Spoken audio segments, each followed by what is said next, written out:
Walang dudang malaking tulong ang mga CCTV at cellphone camera sa pagbibigay linaw sa ilang kaso nitong nakaraang taon. Balikan natin ang di malilimutang krimen at pangyayaring nahuli sa lente sa balitang hatid ni Ivan Mayrina. Pagpasok pa lamang ng taong 2012, nakuna ng CCTV ang karumaldumal na pagpatay ng isang lalaki sa kanyang girlfriend na pawang Chinese. Sa isang tanggapan sa Rojas Boulevard, makikita nagtatalo ang magkasintahan. Maya-maya pa, sinagasaan na ng kotse at pinagsasaksak pa ng suspect ang biktima. At base sa pulisya, nagpatiwakal daw ang suspect kalaunan. Isang armored van naman na sana'y magdadala ng pera sa isang money-changing shop sa Robinson's Galleria, nilooban ng mga hold-upper. Unang pinadalahan ng pera ng teller at security ang isang branch ng Sanri Money Changer sa EDSA Wing.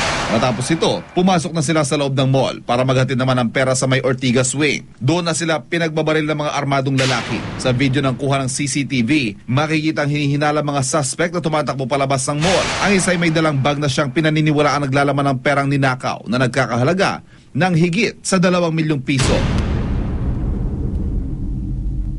Puro pasang bantay ng bakery na si Jenny matapos ang pambugbog sa kanya na magnanakaw nang subukan niyang pigilan ng suspect.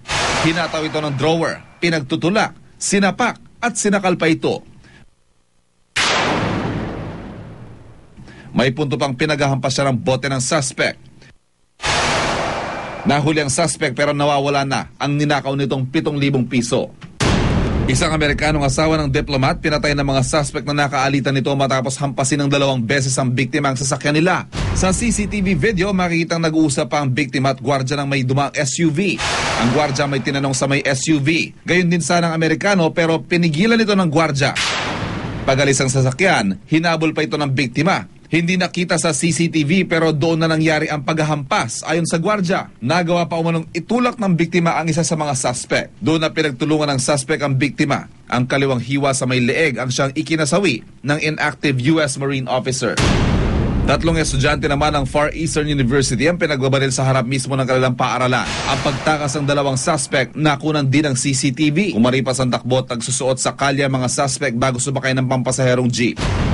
Binuhusan ng tubig, binato ng bote ng mineral water, kinwelyuhan, at pinakain ng pera. Yan ang dinanas sa isang kahera ng isang kainan sa kamay ng customer nila na nakilalang si John Paul Encinas. Hindi daw agad nagbayad ng kinain si Encinas at nang singilin niya ito. Ito daw ang mga sumunod na nangyari. Pero ayon kay Encinas, wala raw siyang planong takasan ng pagbabayad. Hindi lang daw naging maganda ang pagtrato sa kanya ng kahera, kaya nagawa niya ito. Ilan lamang ito sa mga hindi malilimutang video na nakuhanan gamit ang mga cellphone camera at CCTV para sa taong 2012. Mga video na bahagi ng isang pangyayari na maaaring makatulong at magbigay linaw sa mga kaso sa ating paligid. Ivan Mayrina, GMA News.